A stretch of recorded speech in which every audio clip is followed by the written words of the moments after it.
bringing Israel to the world. This is IBN News. With News of Israel, I'm Susan Michaels.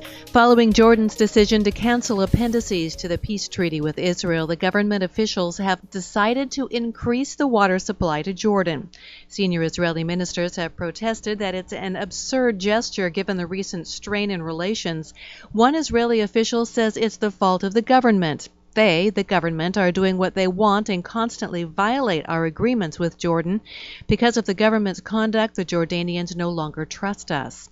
The crisis with Jordan increased following Prime Minister Benjamin Netanyahu's proposal to renegotiate the lease of Naharaim and Zofar enclaves, stirring up a great deal of anger in Amman.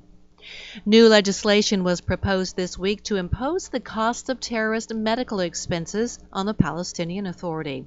The bill proposes to add a new clause to the national health insurance law and would restrict medical care for those who take part in terrorist activity and release Israel from paying medical bills for terrorists. Public Security Minister Gilad Erdan said, according to the policy change I am promoting, the damned terrorists should only receive the bare minimum required by international law. I'm working toward reducing their conditions. In a secret discussion earlier this week, Foreign Ministry's political director Alon Ushpiz said that if U.S. President Donald Trump fails to present his peace plan in the weeks following the U.S. midterm elections, French President Emmanuel Macron will present his own peace plan. The discussion took place at the Knesset's Foreign Affairs and Defense Committee.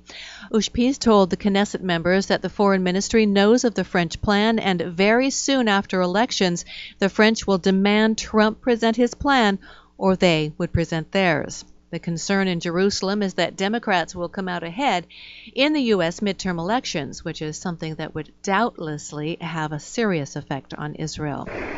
Fuel supplies have been resumed to the Gaza Strip following a 12-day halt due to violent border clashes. Defense Ministry suspended deliveries of Qatari-financed diesel earlier this month after a group of 20 Palestinians blew a hole in the border fence and infiltrated Israel to attack an IDF post.